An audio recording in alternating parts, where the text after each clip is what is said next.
past couple of years to multi-million dollar tournaments. It's the primary form of entertainment for the youth and millennials. When we first caught wind of the SEA Games, we realized that it was missing a major component and what we felt should be esports. We flew across to Philippines. We met up with Senator Cayetano and the rest of FISOC, and the rest is history. Esports, for the first time ever, is a medal sport in a major sporting event.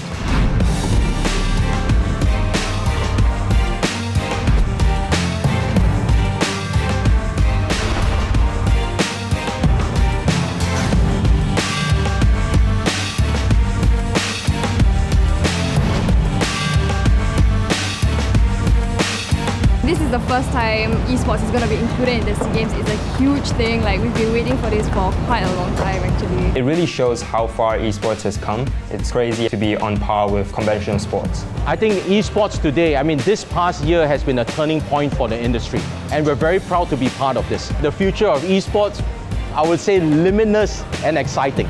I'm just really passionate. I think there's a huge future in this, and we want to be part of that.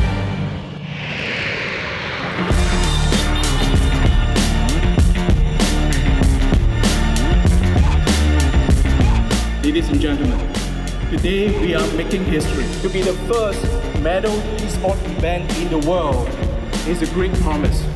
Right now, we are having our the Southeast Asian Game Esport Test event. We did this so that we can conduct a simulation of what will happen on the actual SEA Games. So we're testing out everything in terms of the internet, the infrastructure, the league ops, the PCs, the networking, and also the streaming that will be used in the actual SEA Games.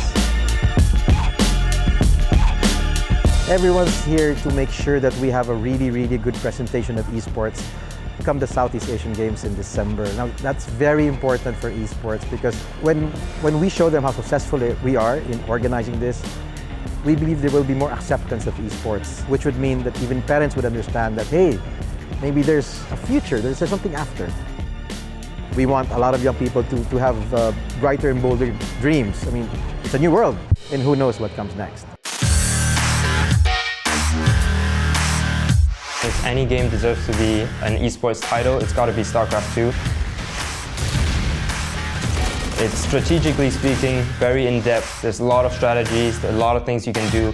Some people call it like a chess game on steroids. The StarCraft 2 community is quite compact, so you kind of know everyone. The other top 2 players are usually from the Philippines and Vietnam, so they've been always consistently doing well in the other tournaments as well. I'm going to just do the same thing I've always done to prepare for tournaments, study a lot, practice a lot, and then just hope for the best. So yun, finish ko yung pagiging Dota 2. Lahat ginawa ko para maging professional player. Siguro yung Dota kasi sa akin, sobrang importante kasi sa akin yun. Kung ako, sasabihin ko sa sarili ko na yung Dota is para siyang pagkain sa akin. Kumbaga, pag wala yung Dota, hindi ko mabubuhay yung sarili ko. Jika kita dapat memenangkan turnamen ini, kita tentunya akan mendapatkan perhatian lebih dari tim-tim tier 1 Dota di dunia. Dan ini sangatlah bagus untuk karir-karir kita, player-player Dota Indonesia. When I started playing was Taken 3 and I was like 7 years old back then. 18 years later, fast forward, it's actually selected as one of the games for SEA Games. I never thought that I would be given this opportunity to play in front of thousands and thousands of people.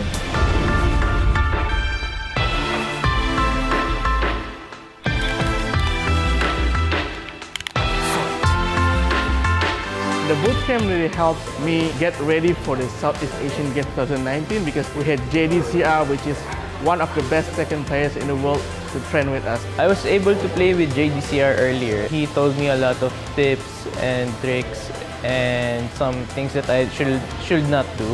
I'll take it as a lesson from him because he's obviously one of the best second players in the world. I got a opportunity to teach maybe new generation, young players. They got improved a lot. I'm happy to see that. KO. I think we're going to see some pretty exciting gameplay, and I'm looking forward to a really high level of competition. There's a misconception of people thinking that esports is just playing games. It's actually not that simple. There's actually a lot of hard work to it. You have to grind hours, you have to practice over and over again. You have to spend a lot of time. I feel nervous because I have never traveled overseas for a gaming tournament before. So this will be challenging, but also will be a good experience for me. I will practice really hard for this and I want to perform and win the whole tournament. Siguro sa tingin ko sa sarili ko, confident naman ako pero hindi pa rin sapat yun na kailangan ko pahigitan yung mga ibang player na katulad ko. Nilipad kami ng Singapore para lang mag-training sa i-coach din ng mga international na player.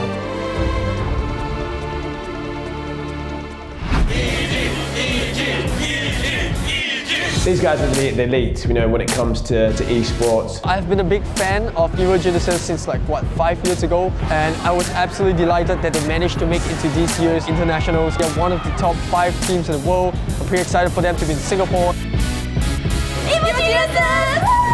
We've been queuing here for a couple of hours already. I'm really excited to meet them. I just want to come down and just take a look at their face in real life. EG, love you!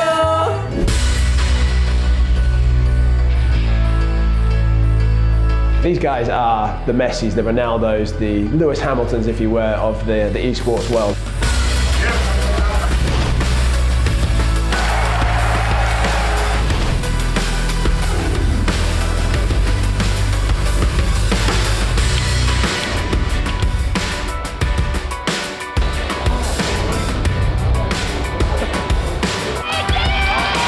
Evil Geniuses is one of the top-tier teams in the world, and they made millions of dollars. I think 16 years old and already earned $1 million when it comes to playing games is absolutely astonishing.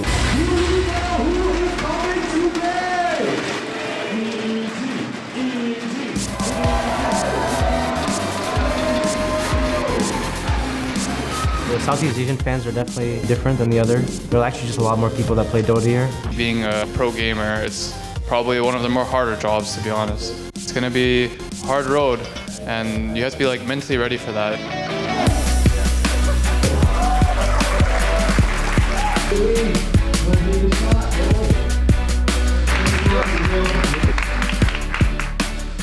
It's a very humbling experience, having so many fans, even from another region, come and cheer for us, which is super nice. I still can't believe I get to actually see them in person. This is everything for me as a Dota fan. Southeast Asia's best Dota 2 players have all come together to be put through their paces by the Evil Geniuses. We are making history because we're bringing all 5 different teams to come to one single location to really spar and be trained. Siguro, sobrang dami namin matututunan kasi next level na rin kasi yung team nila. Kaya siguro, malaking tulong sa amin mga player na maturuan din nila.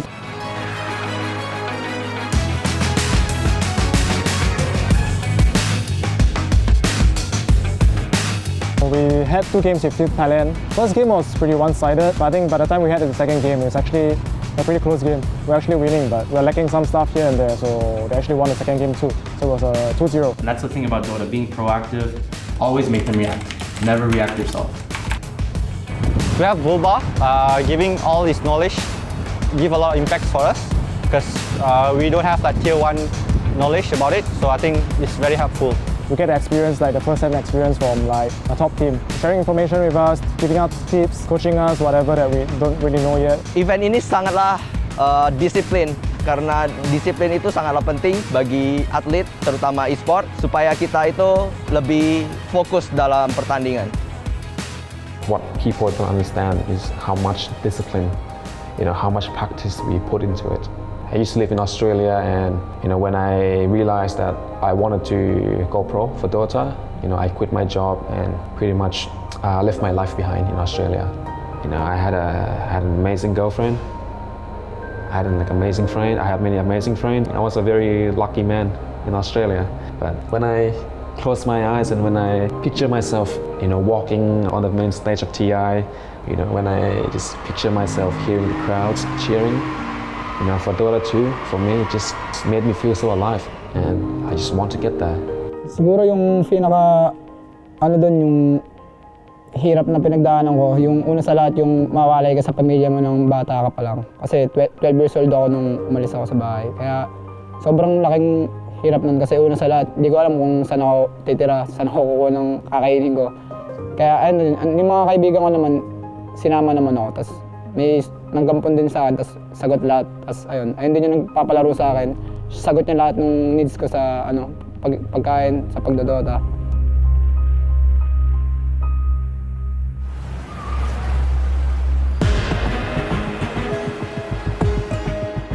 I'm just watching from their fog, clicking random heroes, looking at items, picking what they should be doing, or thinking about what's happening as well, like what I see. The early game was pretty bad. The other team snowballed the game. I mean, it needs a lot. The other team just has better laners.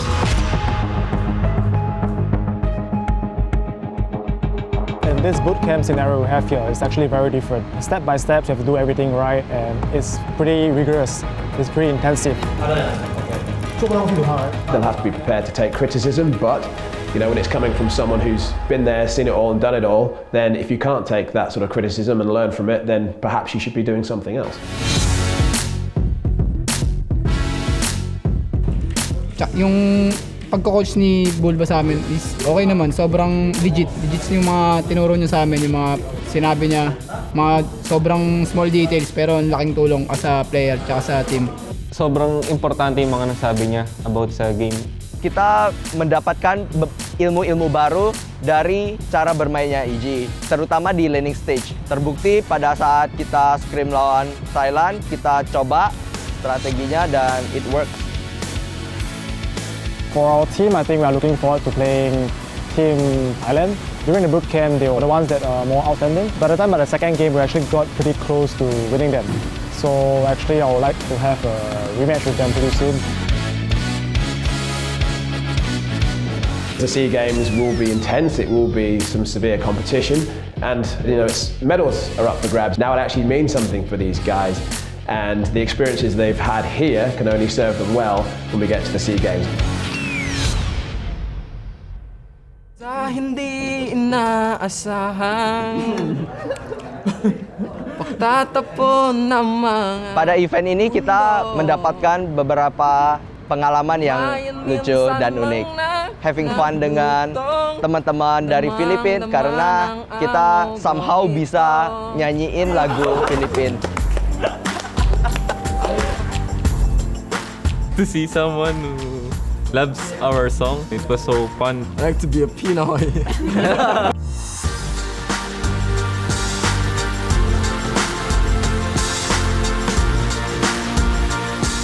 บางครั้งมันก็ดีที่ได้ออกมาเล่นข้างนอกได้พักจากการเล่นเกมแล้วก็ได้เล่นกับ ถ้าพูดถึงบูตแคมป์ที่มาประสบการณ์ในครั้งนี้ก็คือรู้สึกว่ามันได้มีการประสบการณ์ให้กับน้องๆนะครับในทีมชาติไทยได้เข้ามาที่บูตแคมป์ของเรเซอร์แต่ในซีเกมเขาก็อาจจะเป็นคู่แข่งกันแต่ท้ายสุดก็มีเรื่องของเฟรนด์ชิพเรื่องของการเป็นเพื่อนเข้ามาก็ดีมากครับที่เขาได้เล่นบาสเกตบอลด้วยกัน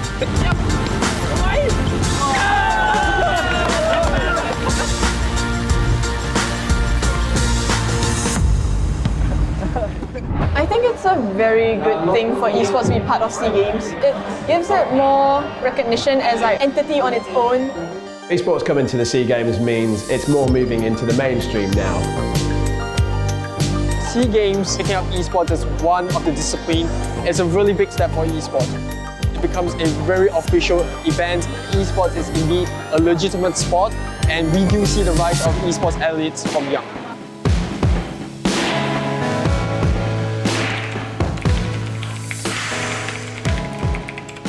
So I'm currently at the Resurgence team house.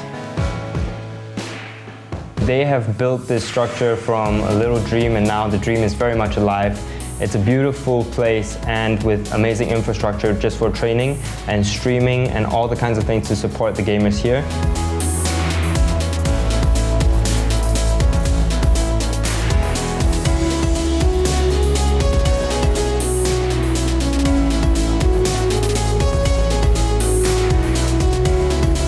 I practice, it's a lot of studying. So I watch a lot of games. I watch the pro games from Korea, from China, from Europe, everything. I choose the play styles which will fit me best. And when I go back home, it's very specific practices. It's kind of like what Bruce Lee says, you practice the same kick 1,000 times rather than doing 1,000 kicks one time. So that's my kind of practice regime. I'm Benjamin, also known as SGIS, and I'm representing Singapore for the upcoming SEA Games for Houston. I'm Marcus, also known as McLaren. I play Arena of Valor and I'm representing Singapore for the SEA Games. For the upcoming SEA Games, it's going to be one of the biggest stages that I'm going to be playing on. I don't exceptionally have an opponent that I fear, but I know that the opponents that I'm going to meet there aren't as easy as it seems. There are definitely many strong teams in the upcoming SEA Games. There is the Vietnam team as well as the Thailand team. I feel that we are still behind, but we would train very hard to prepare. What I do on my part is to mentally prepare myself and say, hey, go up there and do your stuff. Don't let what people think affect you.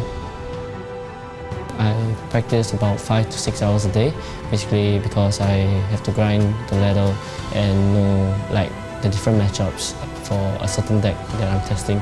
I know it's not going to be easy, but at the same time, I can't wait for the SEA Games to start.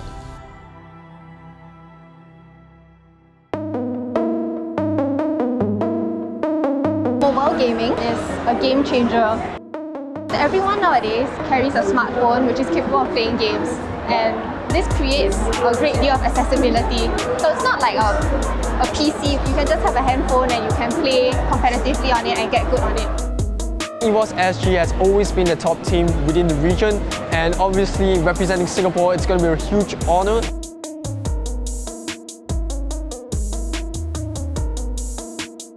When I started the game, I never ever thought I would have gone pro. You know, I didn't even know about the pro scene of Mobile Legends. I found people that I could play with and I enjoyed playing with them. That's when I really thought that, hey, I should decide going pro.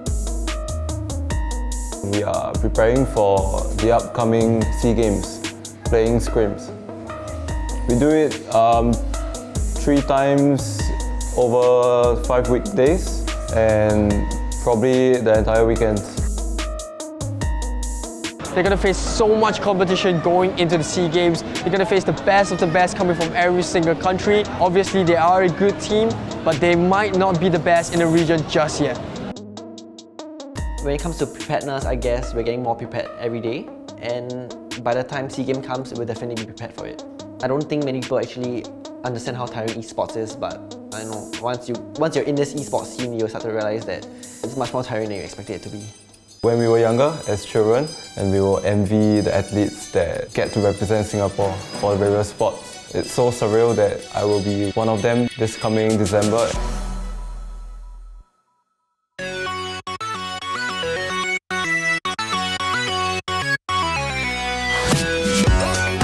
PvP is an event that started out as a tournament for top-tier gamers in 2018. We wanted to go deep.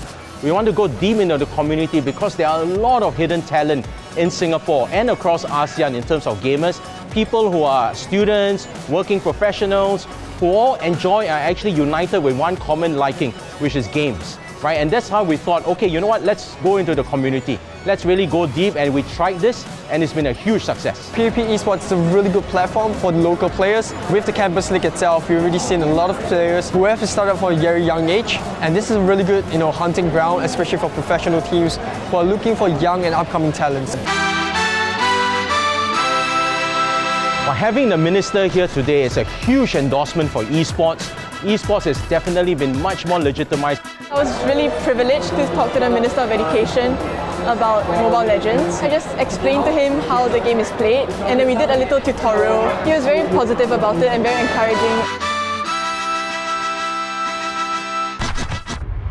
Playing for competitions has been a really big part, and preparation is one key step to getting yourself ready for the big stage. But with SEA Games, it becomes a whole new different thing. You put yourself on the line, you put your team's pride, and obviously your country's honor on the line. I think it's a very big honor to be able to represent Singapore at a national level. I'm looking forward to play and participate in SEA Games, as well as attaining a medal and bringing it back to my home country and say that I've done well. Being one of the first players to represent Singapore at the SEA Games for an esports title makes me really honored. For me, definitely nothing less than gold. Anything less than gold, I think it's quite an embarrassment for myself. So it's high expectations, high pressure, but yeah, I hope I deliver. The message I have to the athletes going to the SEA Games is you are charting a very new course. Nobody quite knows where this is going, which makes it a lot more exciting. So you guys chart the path. We will continue to support you. I'm not even there yet, but I'm already having goosebumps listening to our national anthem being played. Feeling nervous, scared definitely. We are representing Singapore and we do not want to let Singapore down. I encourage the teams to just go all out, make a name for yourselves, make a name for your country.